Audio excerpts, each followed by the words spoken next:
السلام علیکم۔ آپ دیکھ رہے ہیں ناول رکیب الفت قسط نمبر 18 کا حصہ دوم۔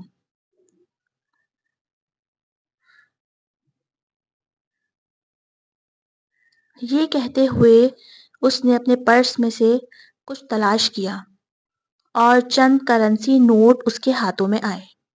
اس نے وہ نوٹ اکبر کے سامنے اچھالے تھے، جنہیں دیکھ کر اکبر حیران ہو گیا تھا۔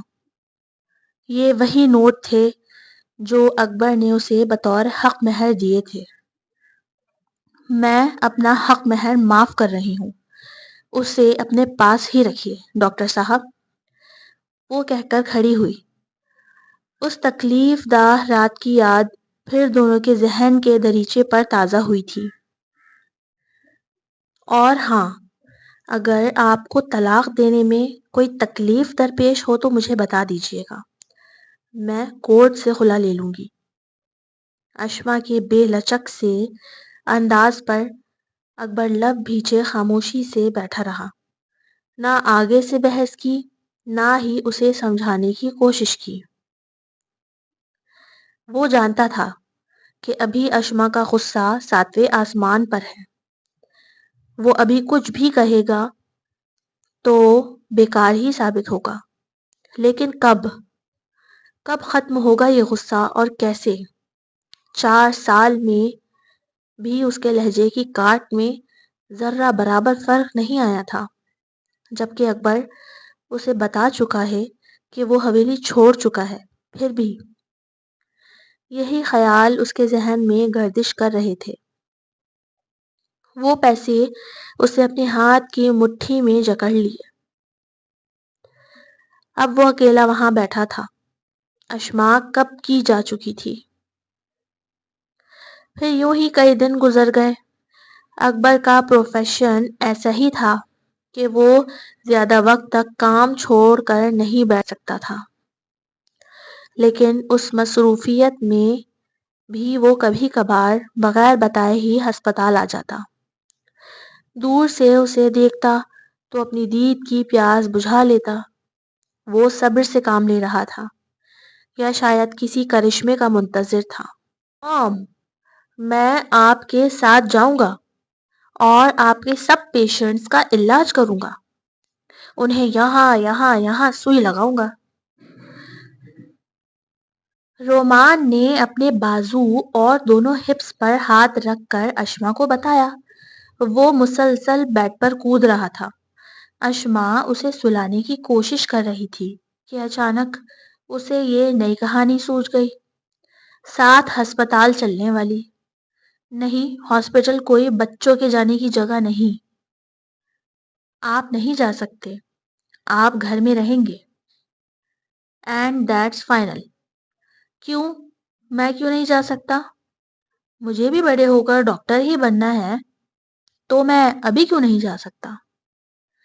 رومان کو کسی بھی بات پر راضی کرنا بہت مشکل کام تھا۔ ہاں، بڑے ہو جاؤ پھر جانا، ابھی سو جاؤ۔ اشما نے اسے لیٹانے کی کوشش کی تو رومان آنکھیں چھوٹی چھوٹی کیے اسے دیکھنے لگا۔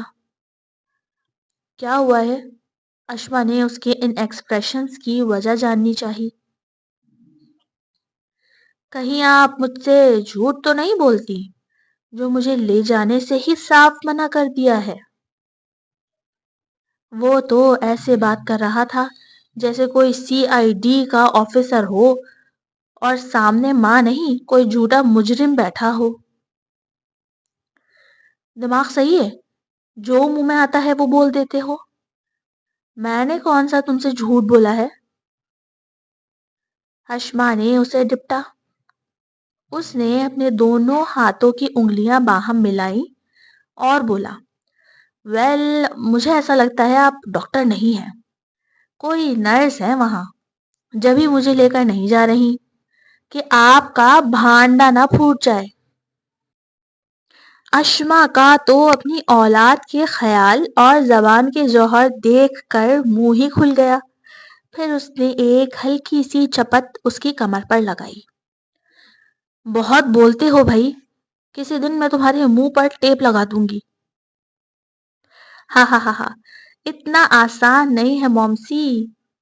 وہ ہنستا ہوا لیٹ گیا کیونکہ جانتا تھا اب بہت ہو چکا ہے، مما اب پٹائی لگا دیں گی۔ جی، اب آپ کی طبیعت کیسی ہے؟ رپورٹس کے مطابق تو الحمدللہ اب آپ کچھ بہتر معلوم ہوتی ہیں۔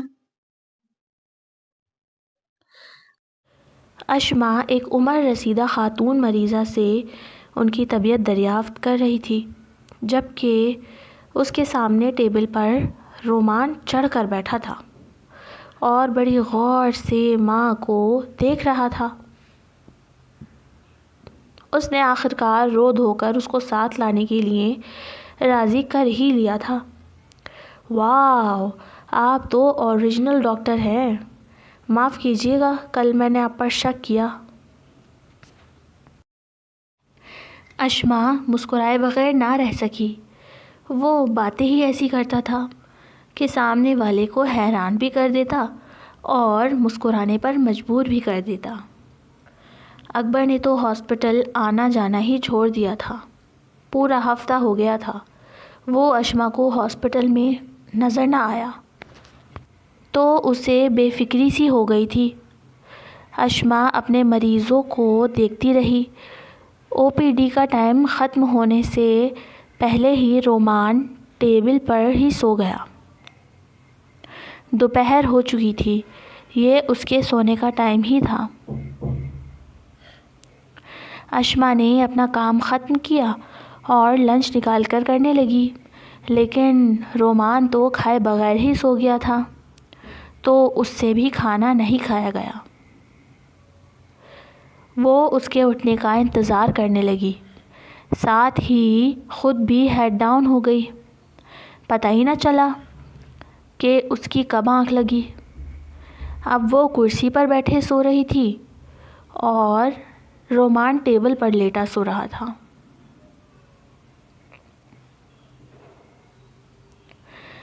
اکبر نے فیصلہ کیا تھا کہ آج اشما سے دو ٹوک بات کرے گا، پوری کوشش کرے گا کہ اسے سمجھائے تاکہ وہ اپنی اور اس کی زندگی کو آسان کرے۔ وہ شفیق صاحب کی زبانی یہ بات جان چکا تھا کہ اشما کے مالی حالات اتنے اچھے نہیں ہیں، کیونکہ اس نے یہی کہہ رکھا تھا تاکہ اسے جاب مل جائے۔ اس نے مصمم ارادہ کیا کہ آج وہ اسے منا ہی لے گا۔ اس سوچ کے ساتھ اس نے اشما کے کیبن کا دروازہ کھولا اور اندر داخل ہو گیا، لیکن سامنے کا منظر اسے کچھ نامانوس سا لگا۔ سامنے ایک بچہ ٹیبل پر بیٹھا سینڈوچ کھا رہا تھا بڑی محویت سے، جبکہ اشما اپنے کیبن میں موجود نہ تھی۔ اکبر کی موجودگی کا رومان کو احساس نہ ہوا، وہ اپنے کام میں ہی مگن رہا۔ اکبر دور سے ہی اسے کھڑا دیکھ رہا تھا، عجیب سی نظروں سے۔ یہ کس کا بچہ ہے جو اتنے مزے سے اشما کی ٹیبل پر بیٹھا ہے؟ اگر کسی مریض کا بچہ ہے تو خود وہ مریض کہاں ہے؟ وہ دروازے کے قریب کھڑا کہ اس کے پیچھے سے دوبارہ دروازہ کھلا اور اشما اندر آئی۔ رومان، وہ رومان کو پکارتی ہوئی اندر آئی تھی، جبکہ اندر آتے ہی اکبر کی پشت سے ٹکرا گئی۔ اکبر تو پریشان سا اشما کی طرف پلٹا تھا کیونکہ اس نے اس بچے کو رومان کہہ کر پکارا تھا، لیکن اس سے پہلے کہ وہ کچھ بھی پوچھتا، اس شور سے رومان کا دھیان بھی دروازے کی طرف ہو گیا۔ جیسے ہی اس نے اکبر کو دیکھا تو پرجوش ہو کر ٹیبل پہ کھڑا ہو گیا اور چلانے لگا، ڈیڈ ڈیڈ، کیا میرے ڈیڈ واپس آ گئے؟ موم، کیا میرے ڈیڈ نے دوسرا جنم لے لیا ہے؟ رومان اکبر کو دیکھ کر زور و شور سے چلا رہا تھا اور اس کی طرف لپک بھی رہا تھا۔ اکبر تو بالکل بھونچکا سا کھڑا اسے دیکھ رہا تھا اور اشما اس کے ماتھے پر پریشانی سے 1000 بل پڑ گئے تھے۔ خود کو دل میں کوس رہی تھی کہ کیوں لائی اسے اپنے ساتھ۔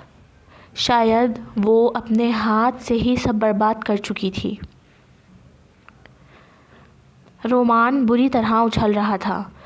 اس سے پہلے وہ ٹیبل سے نیچے گرتا، اکبر نے ہی آگے بڑھ کر اسے سنبھالا اور ٹیبل پر سیدھا کھڑا کر کے اسے غور سے دیکھنے لگا۔ اشما کو تو چپی لگ گئی تھی۔ To be continue AW Urdu novels, don't copy my novel. اور بھائی لائکس بہت کم کر دیا آپ لوگوں نے، لائک نہیں کرتے، میرا دل بڑا دکھتا ہے بھائی، لائک کر دیا کریں۔ تھینک یو، اللہ حافظ۔